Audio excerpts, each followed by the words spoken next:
Bem-vindo, meu amado ouvinte da Palavra de Deus, sou o pastor Adriano Cunha. Já de antemão, peço que você dê um joinha aí, que você se inscreva no canal. E se você gostar do nosso material, você pode estar enviando para outras pessoas em nome de Jesus. Nós vamos estar dando continuidade à série de estudos sobre os evangelhos. Na aula passada, nós falamos sobre as influências remotas que ali influenciaram o povo de Israel e o mundo que Jesus viveu.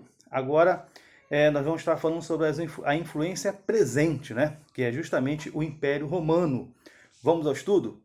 Roma foi talvez o império mais importante para o estabelecimento de um mundo civilizado. Podemos ver até nos dias de hoje grande influência deste império.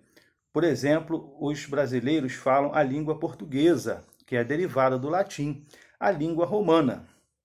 Mas este majestoso império influenciou o mundo inteiro com, por exemplo, a política, democracia, né, falando de Senado, deputado, prefeito, governador, ministro, né, sentido de cidadania, etc. As artes, literatura, teatro, ópera, esculturas, arquitetura, filosofia, pintura, etc. Administração e sistemas militares. Os romanos desenvolveram sistemas eficientes de administração, devido ao império dividido pelo Império, né, por todas as regiões administrativas. Também formou sistemas de hierarquia militar de grande resultado, como generais, centuriões, regimentos chamados de legiões. Né, as legiões tinham 6.000 soldados. Possuíam também poderosa marinha comandada por almirantes. Roma influenciou até mesmo o calendário mundial, homenageando 2 meses com os nomes dos 2 grandes imperadores, Júlio, né, que é de Júlio César, e Agosto, né, que é César Augusto. Né? Você vê, em outras línguas não se fala nem Agosto, se fala Augusto mesmo. César era o nome da família de Júlio César e foi adotado como o título do ditador romano. O grande império romano influenciou com muitas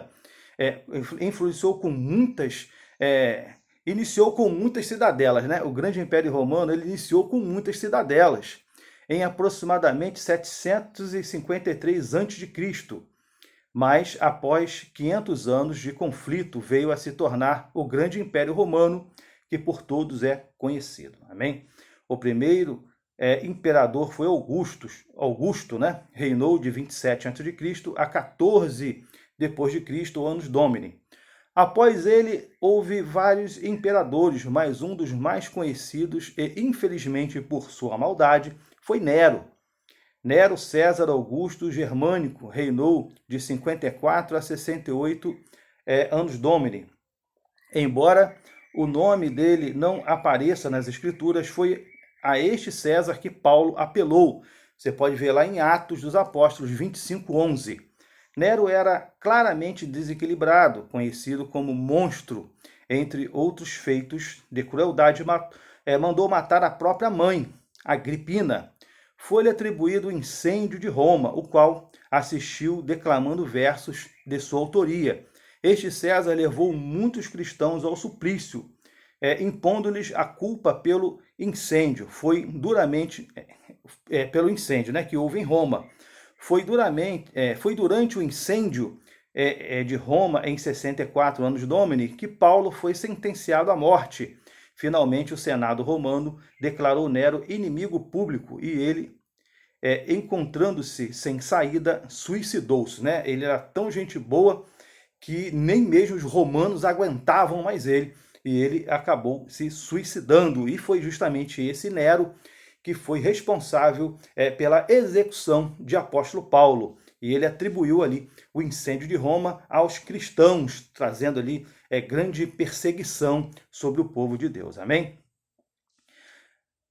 Amém. Este breve relato nos leva a entender quão corrompida era a sociedade romana e em que mundo viveu em carne o nosso Senhor, né? Que Jesus sempre existiu, né? No momento que ele esteve em carne, que o mundo que ele viveu em carne, que era esse mundo, essa situação de mundo que ele viveu.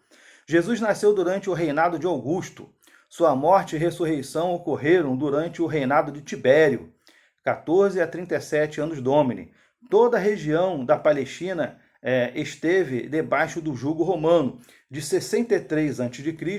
a 135 d.C., né? Na ocasião do nascimento de Jesus, Herodes Magno reinava na Judéia. Nota pessoal, não entendo que Jesus de fato tenha nascido ou morrido, né? Pois ele sempre existiu.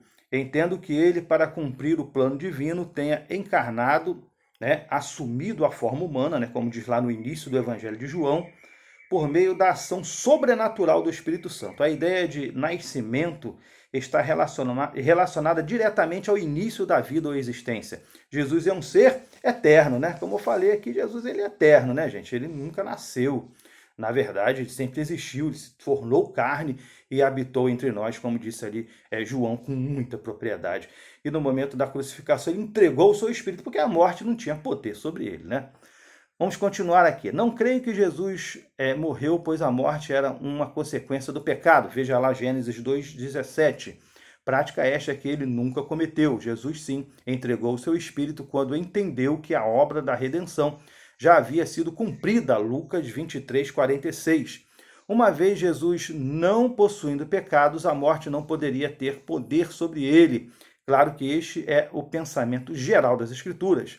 Quando falamos da morte e ressurreição de Cristo, não falamos do sentido pleno da palavra, mas sim de sua passagem em carne por esse mundo. João, capítulo 1, versículo 1 ou 4, tá?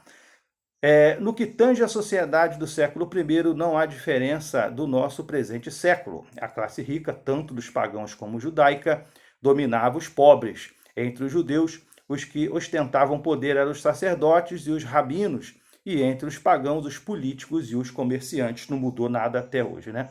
Augusto motivou o movimento literário. Neste tempo nasceu a literatura clássica. Também as artes e a arquitetura se desenvolveram.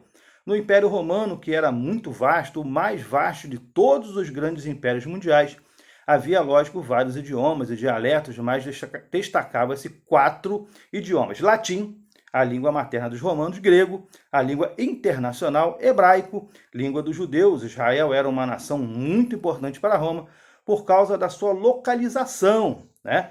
Os eruditos judeus falavam ainda o hebraico. E o aramaico, língua dos babilônicos, que ficou muito popular por conta do Império Babilônico. Muita gente ali falava babilônico, falava a língua dos babilônicos, que era justamente o aramaico, né? Ali na Palestina, na Pérsia e vamos dizer por outros lugares onde esse império teve influência. Também as ciências, como por exemplo a matemática, foram alvo de interesse.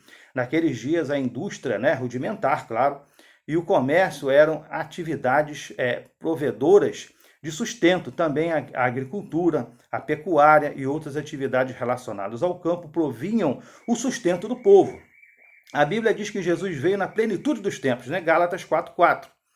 Roma havia promovido uma certa estabilidade, né? Havia uma relativa paz, havia uma língua universal, estradas bem construídas e seguras, o intercâmbio entre várias nações, ou seja, tudo estava bem propício para o envio do Filho de Deus à Terra. Deus nem tarda, nem falha. Ele age na hora certa, né? Não tem esse negócio de Deus tardar em falhar, não. Ele age na hora certa. Embora o Império Romano tenha trazido vários aspectos positivos ao mundo de então, não era o exemplo a ser seguido. Idolatria, carnificinas, né? No Coliseu, nós vemos lá os filmes, né? Imoralidades, orgias, homossexualismo, traições, golpes de Estado, corrupção, parece que os dias de hoje, né? A lista era muito grande, mas Deus, na sua infinita sabedoria, soube utilizá-lo em seu favor. Através deste império, o nome do Senhor correu grande parte do mundo, né? Através desse império, o nome de Jesus foi divulgado amplamente, né? Então, querido, eu sei que esse estudo, o início aqui é muito corrido, é muita leitura, muita literatura, mas é importante para que você conheça o mundo que Jesus viveu, amém? Já de antemão, peço que você dê um joinha aí, que você esteja se inscrevendo no canal, que você envie para outras pessoas e que você não perca o próximo estudo, em nome de Jesus. Que Deus te abençoe.